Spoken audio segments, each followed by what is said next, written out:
Selamat pagi, Assalamualaikum warahmatullahi wabarakatuh. Berjumpa kembali dengan Budi Raharjo di Padepokan Budi Raharjo. Mari kita mulai dengan ngopi dulu.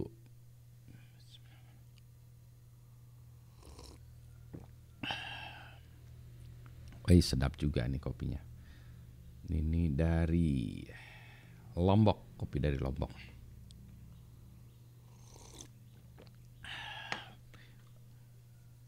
Topik kita kali ini pagi ini adalah campur-campur. Ini jam 6:30 pagi. Jadi ini harus memulai dengan pagi sekali karena hari ini saya akan menjadi juri, hari kedua menjadi juri di Hackathon AEOT. Kemarin saya tidak sempat membuat podcast karena ya itu tadi ya, pagi-pagi banyak urusan terus harus menjadi juri di Hackathon AEOT gitu ya. Jadi ceritanya udah itu. Tadinya oke lah pagi nggak bisa, mau siang. Siang ada meeting dan seterusnya, acara dan seterusnya sampai akhirnya sampai malam lewat nggak terbuat. Jadi kemarin adalah hari tidak ada vlog atau podcast. Nah ini menunjukkan sebuah kegagalan bagi saya karena kan target saya adalah membuat konten setiap hari selama 1 bulan. Saya lupa nih ya, kayaknya ini udah lewat 1 bulan sih sebetulnya. Atau belum, saya harus ngecek lagi ya dari runtutan atau urutan video-video ini. Tapi biasanya gitu ya, saya men-challenge diri saya sendiri, bisa nggak melakukan ini atau melakukan itu. Nah challenge yang saya lakukan terhadap diri sendiri adalah membuat konten setiap hari. Ternyata kemarin gagal. Oke. Gagal juga bukan konten ini kalau berhasil tidak ada hadiahnya, kalau gagal juga tidak ada hukumannya gitu ya. Cuma kan namanya juga berusaha ya. Jadi itu untuk mencari supaya saya tidak mencari alasan-alasan untuk tidak melakukannya. Yang penting apa sebetulnya yang saya cari di situ adalah konsistensi, grit ya, ketekunan, keteguhan untuk mencapai sebuah komitmen gitu ya. Nah itu aja sih sebetulnya. Nah ini ternyata gagal. Ya sudahlah ya. Harap dimaafkan. Ntar ngopi dulu ya. Mengenai kontennya sendiri. Nah sedikit cerita tentang perlombaan gitu ya. Yang dimana saya menjadi juri. Ada perlombaan tentang teknologi. Ada perlombaan tentang entrepreneurship ya, startup. Kali ini hackathonnya itu tentang IoT, Internet of Things. Hal yang sama ya, yang selalu saya perhatikan itu adalah kebanyakan para peserta itu tidak tahu cara presentasi, tidak tahu cara presentasi yang baik dan benar. Umumnya mungkin kalau dari 10 ya hanya 1 yang presentasinya bagus gitu ya. Jadi hanya 10% lah ya. Atau mungkin sebenarnya kurang ya, tapi perkiraannya saya sekitar itulah. Mungkin Pak antara 10% sampai 20% boleh lah ya. Tapi prinsipnya gini, kadang-kadang presentasi itu yang sering dilanggar itu adalah ketidaktepatan terhadap waktu ya. Baik terlalu lama atau terlalu cepat, yang paling sering itu terlalu lama. Nah itu yang bikin kadang-kadang juri kesel. Karena gini, misalnya saya sudah dischedule-kan untuk mereview katakanlah 5 peserta, masing-masing diberi waktu total ya semuanya 30 menit presentasi dan tanya jawab dan seterusnya, sehingga nanti ada jeda antaranya sehingga itu bisa menghabiskan waktu 3 jam untuk mengevaluasi gitu.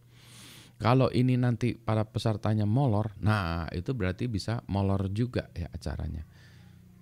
Padahal saya sudah punya acara yang lain kan, schedule saya ketat ya, tight schedule. Nah itu dia ya, kenapa saya selalu benci dengan presentasi yang bertele-tele yang lambat gitu ya. Berikutnya lagi adalah ketika presentasi tidak tahu apa yang menjadi fokus dari acara presentasi tersebut. Misalnya kalau fokusnya adalah mencari pendanaan, maka fokuslah di situ. Kalau fokusnya adalah tentang teknologi, maka fokuslah di situ. Jadi tentu saja dalam satu pekerjaan atau satu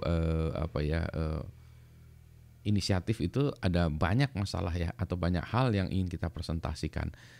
Tapi tidak semuanya harus dipresentasikan ya. Fokuslah kepada apa yang menjadi titik fokus dari acara tersebut. Toh nanti bisa ada tanya jawab, waktu tanya jawab ya. Yang repot kan kalau nggak ada waktu tanya jawab. Ini juga terjadi ketika mahasiswa presentasi tentang tugas akhirnya lah, tesisnya lah, disertasinya tetap sama ya.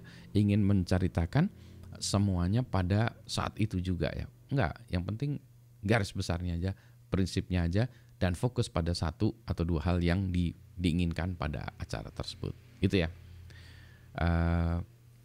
Nah, jadi nggak tahu presentasi. Yang kedua, seringkali kebanyakan ini bolak-balik ya, presenter atau inisiatif atau grup atau bahkan mahasiswa juga tidak mengerjakan studi literatur yang baik dan benar.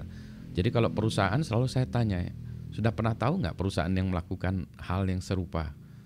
Kenapa mereka gagal? Ya harus tahu. Atau siapa jagoannya di bidang itu? Saya selalu ngambil contoh sepak bola ya. Kalau sekarang sepak bola gitu misalnya, sepak bola siapa pemain paling mahal saat ini? Kalau Anda ingin membuat klub sepak bola, tentu saja Anda harus tahu ya pemain sepak bola. Anda harus tahu kalau saat ini nama yang lagi rame ya Ronaldo, Messi lah gitu ya. Coba sebutkan nama pemain yang terkenal saat ini. Nah, demikian juga ketika Anda sedang melakukan penelitian ya, baik itu mau bentuknya bisnis lah ataupun penelitian di kampus juga sama. Siapa jagoan di bidang Anda itu? Siapa yang membau rekso? Siapa ininya mbahnya di bidang itu ya? Nah, itu Anda harus tahu ya. Kalau enggak lucu aja gitu ya. Jadi berarti Anda tidak melakukan studi literatur. Sehingga itu bagi saya juga masalah ya. Karena seringkali ada orang-orang ya yang presentasi dengan merasa hebat, ganggu gitu, merasa woi saya melakukan ini, inisiatif, ide saya yang paling hebat, keren dan benar, padahal kalau mereka melakukan studi literatur sedikit aja ya, kalau bisnis intelijen sedikit aja, mereka tahu bahwa mereka bukan yang pertama. Sudah ada mungkin 15 perusahaan lain atau 15 inisiatif lain yang gagal. Nah, kita pengen tahu gagalnya kenapa? Apakah karena regulasi, waktunya belum tepat, ataukah teknologi belum tersedia, ataukah ya, apalah ya, banyak alasan-alasannya. Yang mana mungkin sekarang sudah berubah sehingga kita bisa mengatakan bahwa iya dulu ada inisiatif ini dan itu, tetapi mereka gagal karena dulu belum ada komputer, dulu belum ada cloud, dulu belum ada jaringan misalnya gitu ya, dulu belum ada big data dan seterusnya. Kita bisa mengutarakan itu, atau dulu belum tersedia handphone gitu ya, dan seterusnya. Nah, balik lagi ya, studi literatur itu sangat penting ya, menyatakan itu sangat penting. Terus yang berikutnya lagi adalah know what you want. Anda harus tahu yang mau diinginkan apa. Sebagai contoh misalnya hackathonnya, presentasinya ingin dapat duit pendanaan untuk sesuatu hal gitu ya. Maka Anda jelaskan kenapa Anda butuh duit itu, duitnya kalau ada mau dikasih apa. Itu sama dengan pitching ya, pitching juga kalau startup pitching ke investor juga gitu. Sering saya tanya, saya sering ada ya anak-anak buat startup segala macam, kami butuh duit segala macam. Saya tanya langsung, kamu butuh duit berapa? Gelagapan gitu. Artinya nggak butuh duit, dia nggak ngerti sebetulnya. Kalau ditanya harusnya tahu, kamu butuh berapa? 250 juta. Untuk apa? Untuk ini itu. Nah, udah jelas ya. Oh iya, dia jelas yang dia butuhkan apa, dia tahu yang dia butuhkan ya. Kebetulan dia tidak memiliki dana tersebut. Nah, beda gitu ya. Atau orang yang nggak tahu gitu ya, cuma mengambil alasan kami hitamnya nggak ada dana, padahal masalahnya bukan itu saja ya, dana memang masalah tapi ada hal-hal yang lain ya. Balik lagi ya, harus tahu apa yang kita inginkan, minta persetujuan. Kalau misalnya Anda mengajukan proposal dana penelitian, maka Anda tahu tujuannya adalah supaya saya proposal penelitian saya diiyakan, dapat dana penelitian. Kalau presentasi Anda tentang laporan kegiatan, Anda harus tahu bahwa tujuannya supaya kegiatan saya diokekan sudah memenuhi persyaratan kriteria. Kalau Anda presentasi kepada klien, Anda ingin pekerjaan, maka Anda harus tahu tujuannya supaya Anda mendapat pekerjaan dari klien. Kalau Anda presentasi di depan dosen, penguji segala macam, Anda tahu bahwa tujuannya supaya dapat nilai A ya, supaya lulus dengan nilai terbaik gitu kan ya. Jadi sudah jelas tuh.